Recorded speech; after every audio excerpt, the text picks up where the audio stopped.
Not everybody gets the holiday off on a Monday. Hi, I'm Michael Burton. Especially when furnaces fail in the January freeze. Lack of maintenance is the #1 reason for things to break.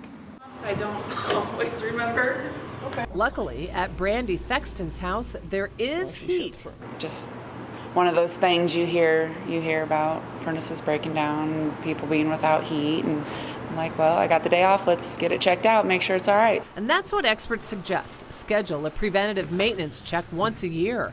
Michael Bland found a dirty filter in this furnace. So it's a good idea to change the filter only once every couple of months. And that'll prevent your furnace from overheating. And a flame sensor covered in soot. Go ahead and get that scrubbed up. Flame sensors allow your burners to stay lit.